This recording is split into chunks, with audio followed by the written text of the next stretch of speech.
তো শামস মেডিসিন টিপসে আপনাদের সবাইকে স্বাগত। আমি আবারও চলে আসলাম নতুন একটি টপিকস নিয়ে আপনাদের মাঝে। আমাদের আজকের টপিকস ইটোরিক্স 120। এই ইটোরিক্স 120 আমরা সাধারণত দাঁত ব্যথা খেয়ে থাকি।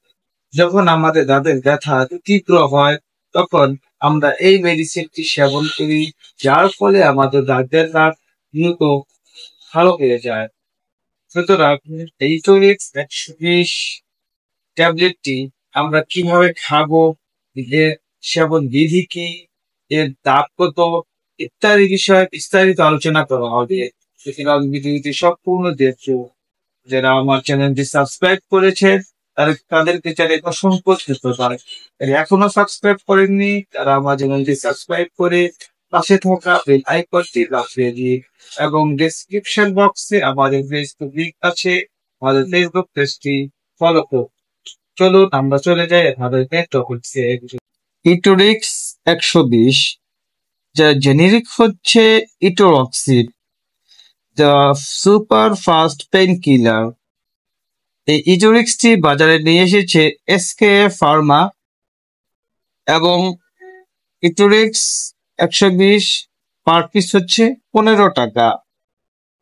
এখন আমরা এই ইটোরিক্স সম্পর্কে বিস্তারিত জানবো যে এই ইটোরিক্স আমাদের কি কাজ করে এবং কেন আমরা খাবো।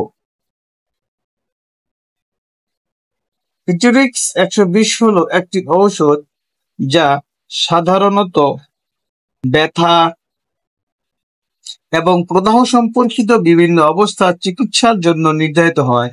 সাধারণভাবে ইটোরক্সিড নামে পরিচিত এই ওষুধটি non steroidal anti inflammatory drugs এর অধীনে পড়ে। এখন আমরা জানবো যে এই ইটোরিক্স 120 কিভাবে কাজ করে। ইটোরিক্স 120 সাইক্লোটিজিয়েন্স কক্স-2 এনজাইমকে বাধা দিয়ে কাজ করে। কক্স-2 এনজাইম প্রাথমিকভাবে প্রোস্টাগ্ল্যান্ডিনের সংশ্লেষণ জড়িত, যা লিপিড যৌগ বা প্রদাহ, ব্যথা এবং জ্বরের মধ্যস্থতা গুরুত্বপূর্ণ ভূমিকা পালন করে। কক্স-2 এনজাইম অবরুদ্ধ করে ইটোরক্সিড অর্থাৎ ইটোরিক্স এই প্রদাহজনক প্রোস্টাগ্ল্যান্ডিনগুলির উৎপাদন হ্রাস করে, যার ফলে ব্যথা এবং প্রদাহ উপশম হয়। এই ইটোরক্সিড বিভিন্ন অবস্থার জন্য নির্ধারিত হয়ে থাকে, যার মধ্যে রয়েছে দাঁত ব্যথা,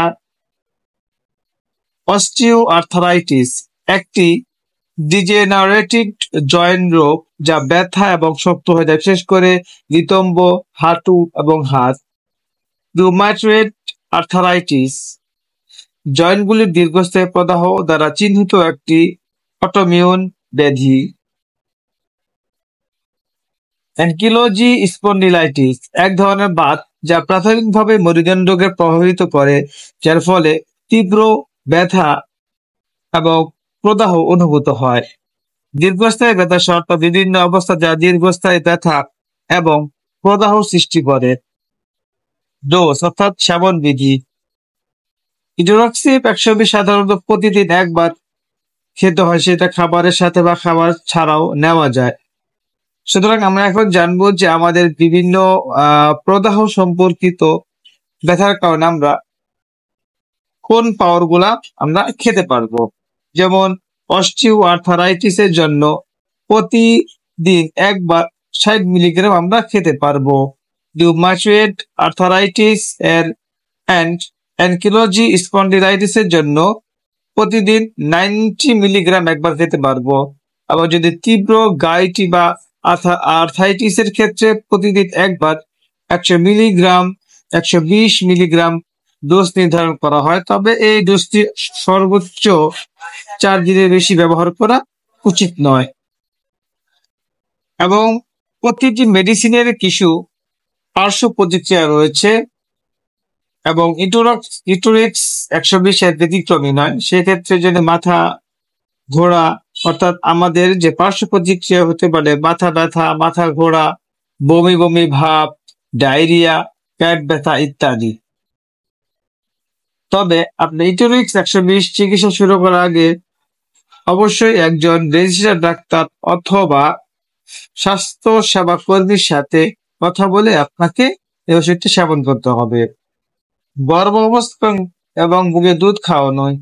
ইটোরিক্স 120 গর্ভাবস্থায় সুপারিশ করা হয় না, বিশেষ করে তৃতীয় ত্রৈমাসিক এবং স্তন্যপান করানো মায়েদের শিশুর সম্ভাব্য ঝুঁকির কারণে এটি এড়িয়ে যাওয়া উচিত।